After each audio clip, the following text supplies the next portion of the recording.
Hi, besties. So, this is a video for my second channel, and I'm super excited to just talk. So, I've been working hard today on my main channel and especially in my college work. So, in my last video, I basically said how college work has been kicking my ass lately because there's been so much high level of it, and it kind of needs to be produced quickly, especially because of the current situations that we're in the world. Marking for teachers is kind of going, like really quick, and the turnover is a lot quicker than what it probably would have been if we were in college, and it's a lot harder to explain over emails my current situation than it would be in person. And by my current situation, I just mean a workload in general. Like, anyone can say, that this work is a lot to handle, and I know a lot of people in my class have, and that's a full conversation. But I want to give you a little update on that, whether you care or not. So I have a lecturer called Tracy, who I adore. Tracy's literally one of my favorite people in this entire world. She's just so, like, quirky and fun and special, and just, she lights up every room that she's... Why am I giving Tracy, like... Why am I hyping her up here? Like, you don't know who Tracy is. I fucking love Tracy. Anyway, we took a Christmas card photo with her last year. She's so dope. She showed me her cats on Zoom today, and she did, like, a little vlog. So cute. We had a class with her at 9 a.m. on Zoom today, and I thought it was 10 a.m. So whenever I woke up at 9:30, you can imagine the stress I felt trying to get ready and be on the Zoom call. Oh, and we joined the Zoom call, and I didn't have my webcam on, so it was my Google photo, and it was the Jeffree Star doing what's right, and she complimented it. She was like, oh, I love this. And I was like, oh, there's a little... I was like, how do I explain this? So that's what happened. We had a Zoom call. I called her earlier in the week, actually, and I was basically explaining to her that I fell behind a little bit in work, but I'm working towards getting way past, not even on target, but way past target, because for me, especially in college work, doing film, I just want to succeed. I want to do well. I don't want to hit the target. I want to be like the target here and I'm up here. So I was told to her, I was like, can I have a little bit of time so I can make sure it's not just done, but like perfected? And she was like, yeah, you're in no rush. Like, we're aware of how hard you're working and everything. And she was so excited to hear about my podcast, and she's been listening to it. And she was like, can you send me your merchandise link? Like, Tracy's amazing. Can we get some? I heard Tracy in the chat. So that was great. I was also talking to her about university and that I wanted to go to university, and I really want to go to Brighton University. I like, for the past probably year and a half, I've been researching Brighton University, their film section, their media ward, and just the Brighton city in itself is like gorgeous. So the thing is, though, so I will be going to university in September, which, if you keep in mind, it's October now, so like September, you know what I mean? Like, it's summer, and then I would be planning and going, and that's like a crazy time, an event that would be happening, and you know what I mean? Moving away from family would be my first time as well. But the thing is, especially with the way the world is right now, my friend Chris, hey Chris, Luke is also, I love Chris and Luke, they are at university, two different ones, and just hearing the stories of like that the security is quite strict at them. You know what I mean? Like, not mingling with people, keeping with your bubble, but your bubble is like your flatmates, so you're really not seeing people, you're not seeing them in class, so it's like you're spending this amount of money, and especially Brighton University is very expensive. Um, and being dead honest, the only reason I'm properly looking at it now is because I can afford it. Um, and I'm super grateful for that. But the thing is, it's like spending all that money, and the world's really not going to change by September, in my opinion, with COVID. So it's like, are we just going to be, locked in our rooms? And then that poses like an isolation and feeling lonely. And there's a lot of back and forth. I've done a lot for my film career, in terms of like extra stuff, as well as my college I'm in currently, so that I would have a good resume. Um, and so a lot of that kind of determines on going into university as well. And I really do, like, a lot of people are like, you don't have to go to university. And the full thing is, I want to. I want to. The older I get, I want to as well. So it's like I'm playing it by ear, depending on what the world climate is going to be like this time next year, because you don't know. And is it going to be paying all that money and not experiencing the university lifestyle? And my mom was saying that to me. She was like, I really want you to go to university if you want to go. If you don't want to go, you don't have to go.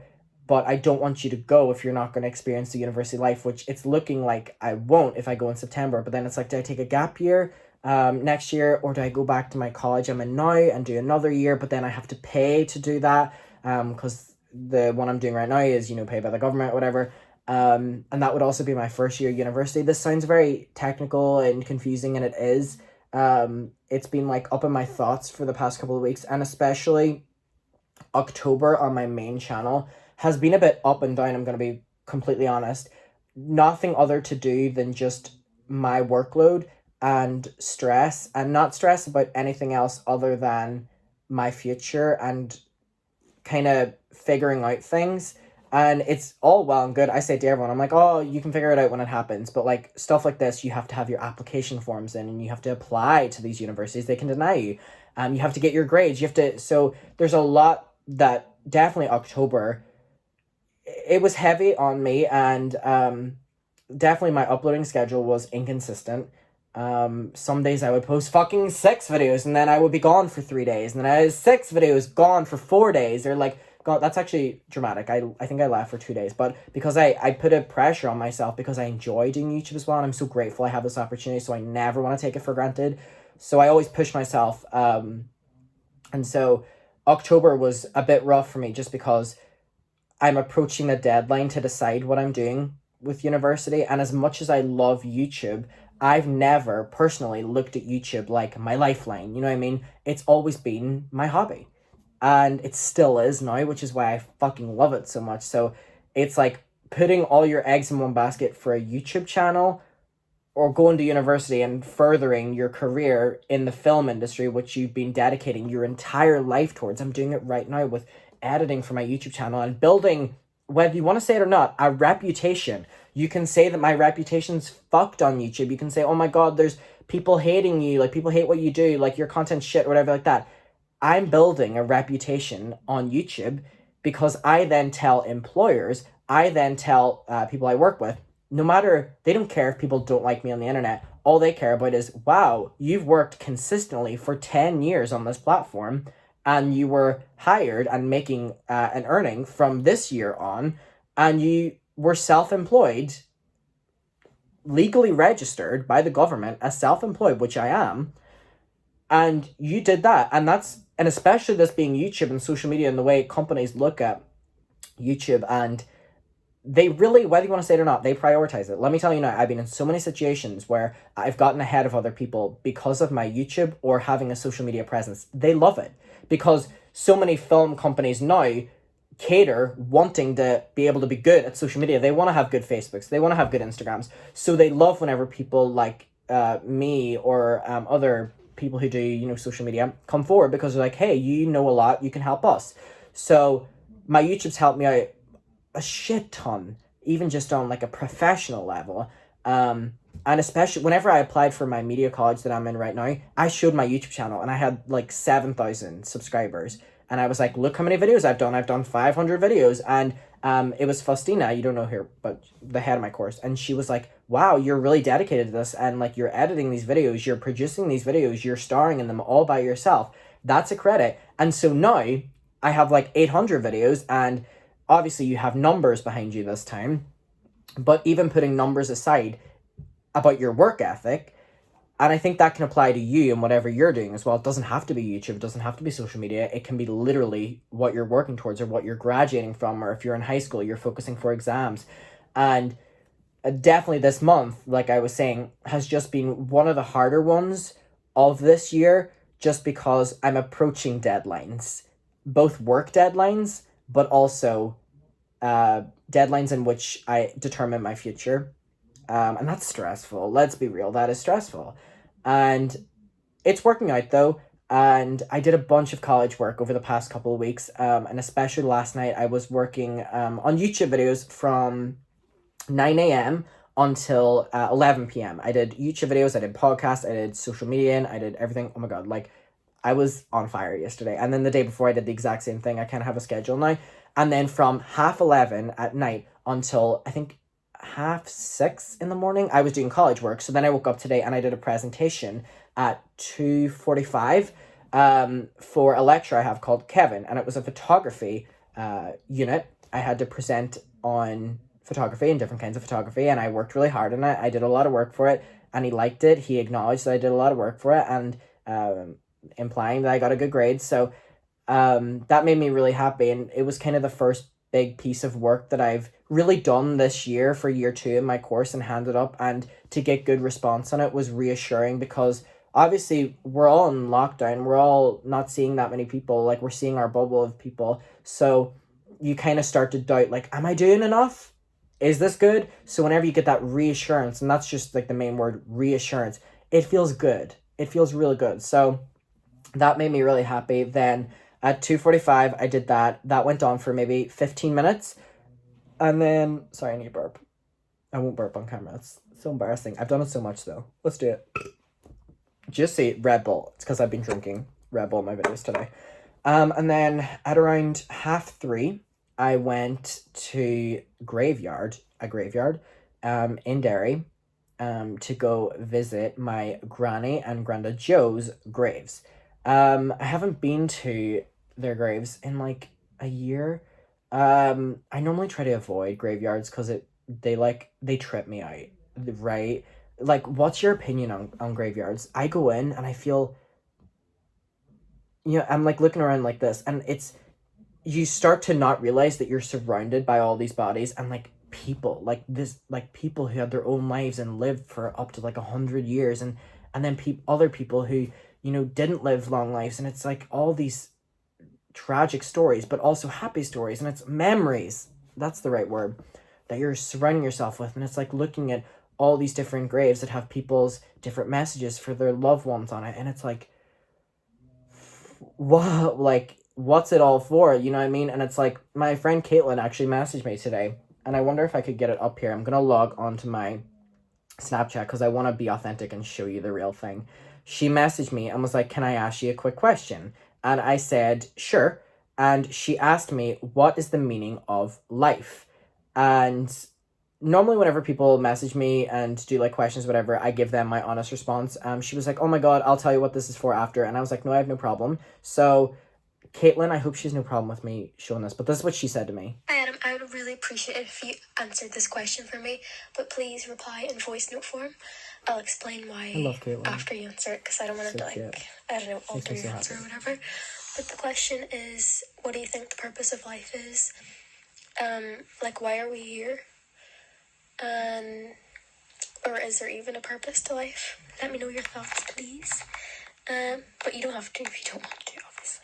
She's so cute. She was like, you don't have to if you don't want to. Of course I did. And so she sent me this right after I went to the graveyard, and I had like a moment. I was listening to Mariah. I was like standing in front of like my granny and granda's grave, and like I was like, like a single tear fell down. It was so weird. I was listening to Mariah Carey's song Bye Bye, a song about losing people, and I was like, damn, music is powerful. And so I responded to Caitlin with this. So this is like my dead ass what I responded to her with, and I wasn't planning on showing you. I don't know why I am, but it's just, this is what I responded. She asked what the meaning of life was, and this is what I said. You may disagree. What do you think the meaning of life is? You can comment it below, and I'll send them to Caitlin. So we're here for a short amount of time. We're here to leave a legacy, which is in family, in career, in work, in whatever hobbies, making a stamp on the world, because you're only here for a certain amount of time that everyone else is, and it's how you can leave your print and your legacy, so trailing back to find you decades to come. That's what it's all about, in my opinion. In my opinion, allegedly. So what do you think it is? So anyway, I was over in the graveyard, and I went and bought a bunch of flowers. Flowers are so expensive. Let's have that conversation. I sent my nana and granda flowers, and it was over £100. And like, I was looking at the flowers they got, and I was like, is that all? Is that all? Like, fuck. So anyway, I went to the flower shop. Florist? Oh, fucking. And I bought so many flowers that I had to actually order a taxi to go up to the graveyard. I got like a bunch of big bouquets and stuff like that. I'm actually going to show you a picture. And so I was searching for their grave because I haven't, been there in so long. And I found it in the end. I knew a rough area. Hold on, let me show you this. So this is what it looked like. Because obviously it's my dad's side, so kind of like my granda Jim would go up and put flowers there, but he hasn't been able to recently because obviously like not leaving your house and stuff. So there was not flowers there, so I wanted to leave it pretty because I know that's what they would have loved, and especially my granny. She's an extra bitch, like she's extra, and she, like, it was their grave was, like, the only one in their row that had so many flowers, and I was like, you know what? That extra bitch would love this. So this is what it looked like. These are all different sets of flowers, and yeah, I think it looked really nice. So I'm gonna show you. There is, like, it looked like that. I left a little note on it as well. It says, Granny and Granda love you and thinking about you always. Love, Adam. And then I shared a Red Bull while beside it, and just talking shit with them, like updating them, because that's what I would do if they were here. You know what I mean? Like, if they were here, I'd be sitting at her. My last memory of my granny is actually, my dad brought me to her house, and it was me, my brother, and my other brother, and she gave me a fiver, and it was like a huge deal, obviously, because it was, oh my god, money, and she always would have Maltesers sitting on the table, and that's, like, such a distinct memory that always stands out, and I associate that with her. So if I get Maltesers, I just think of her. They were always on the table, and I would never go out of my way to buy them. I was really young back then. It was 2007, so how old was I? I am 2002, 3, 4, 5, 6, 7. I was only 6 or 7, and so I would never go to the shop and buy Maltesers, so it was always associated. So that was my last memory of her. It upsets me that I don't have a good memory of her, because obviously I was so young, and bitch, I forget what happened last week, but I wish I had, like, a more stronger memory at least, and there's very limited photos of me and her, so that sucks. I've been trying to find a picture of me, her, and my two brothers, and it's me holding the fiver like this, and I'm like, so I need to find that. I'll share that if I find it, because I have it, like, in my head. I'm, like, remembering it, but I can't, you know what I mean? It's not, where is it? Let the audience see. So, I'll need to find that. So, yeah, I was at the, graveyard, and that Mariah song really hit deep. Like, it was a real sad moment. But the thing is, then you, like, look around, and you're, like, looking at all these graves, and you're like, there's so much space in that graveyard, and it's all taken up, and it's, like, it's, I don't know if it's unsettling or it's comforting, because it's like, bitch, where am I gonna be? Like, where am I gonna, you know what I mean? Like, that was, like, a moment where I was like, not to make it about myself, but I was like, bitch, where am I? Like, you know what I mean? But yeah, it was also a nice moment. It was lashing down rain. And I think it just added to it, you know what I mean? So, what's your opinion of graveyards?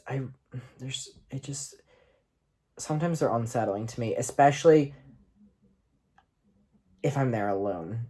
But I also don't like going to graveyards with other people, because I feel so uncomfortable, because you can't control the other person's emotions, but you can control yours. And what I mean by that is, if I'm standing with someone at a grave and they start to cry, I don't know how to comfort them, because I also feel kind of uncomfortable.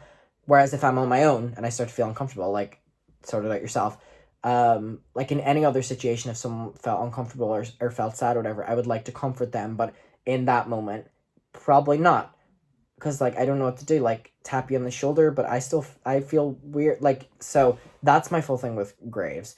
So, wow, I was talking about university then. I don't know how I got sidetracked to that. So, yeah, it's a very, I've said this in my podcast, but it's a very transitional period that I'm in right now, because it's like you have to make really big decisions, and, like, from my life up until now, I've had to make big decisions in, like, making the jump from secondary school to a media college. That very much so chose my path in life, you know what I mean?